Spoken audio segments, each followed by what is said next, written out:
Hey guys, my name is Anthony, and in today's video I'm going to be talking about how to improve your overall race pace on F1 2020.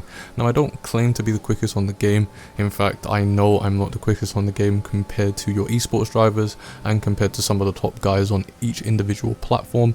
However, I do feel as if I'm now quick enough at F1 2020 to be able to give you guys some general advice on your race pace. So for this video, I'm going to be covering the 3 things that you'll probably need to consider and do in order to improve your overall race pace, which is understanding the track that you'll be driving, your fuel and ERS management, and your tire temps / tire wear and your tire life. So let's get into it. So when it comes to your race pace, the fundamental part of improving your race pace is understanding the track that you're driving on. Now, when I say understanding the track, I mean understanding where to place your car at every point of the track. Now, I've already talked about how to place your car on the track in my video on how to drive without assist. So if you want more information about that, then make sure to click the link at the top right hand side of the screen. But quickly for this video, you will want to place your car in a way that helps you get around the track with the least amount of turning. So what I mean by that is when you're going around the track, obviously you'll be turning. However, the more you turn, the more that's going to cause issues with your tires and decrease the longevity of your tires.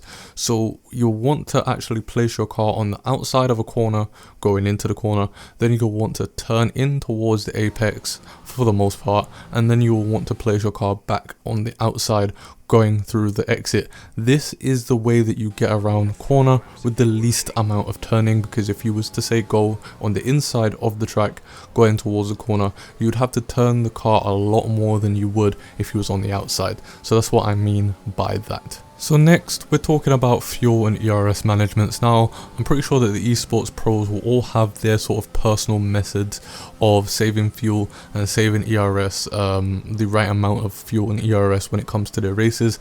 But they're esports pros. It's literally their job, it's their livelihood to be able to be quick on the F1 2020 game. So they literally spend hours a day being able to learn about which amount of fuel mix that they should use, when, how much ERS they should be using at any given time and stuff like that.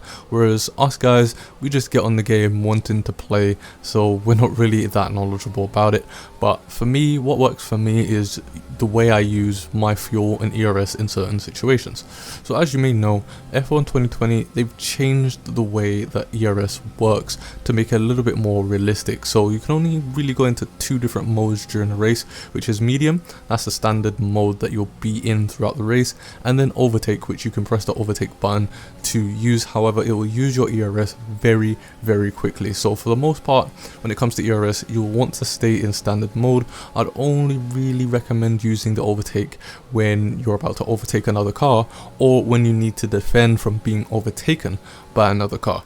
You can actually also use the overtake button similar to the hot lap mode from the F1 2019 if you guys played that. And basically what people would do in league races is when coming out of a corner, they would stick the ERS mode to hot lap, which would give them a huge boost of speed coming out of a corner, and then they'll switch it to high. You could do something similar to that where you could use the overtake button to basically get a super amount of speed out of a corner initially, and then you can turn it off. I'd recommend you guys to make sure that the car does have enough grip by the time that you use your overtake button, because if you don't, you will spin around. And for your fuel mode, I'd recommend going into GP and just spending about 5 to 10 laps, maybe just going around the track as you normally would.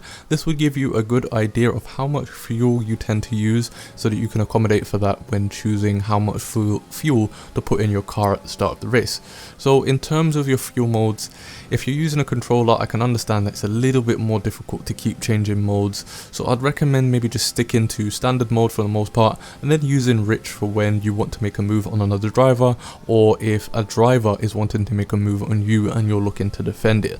However, if you're on a wheel, it's a lot more easier to really be able to change your fuel mode. So for you guys, what I'd recommend is going into lean mix when going into a corner, and then when you're coming out of the corner, you may want to use rich mix just again to get that most amount of initial speed coming out of the exit, and then pretty much go back to standard fuel mix for when you're doing the rest of the straight, because rich fuel mix doesn't really give you that much of a performance boost when you're sort of towards the top end. That's more where the overtake ERS mode really gives you the most amount of performance, so you can afford to really go back into standard mode at the top end of the sort of straight when you're towards like 200 miles an hour, and you can afford to really just use mainly your overtake if needed. So lastly, we're going to be talking about tire temps and tire wear, which can be a problem if you're really not careful. In the background right now, you should probably see a little bit of footage of me in an evaluation race that I did for TSRL, which I actually have a video on.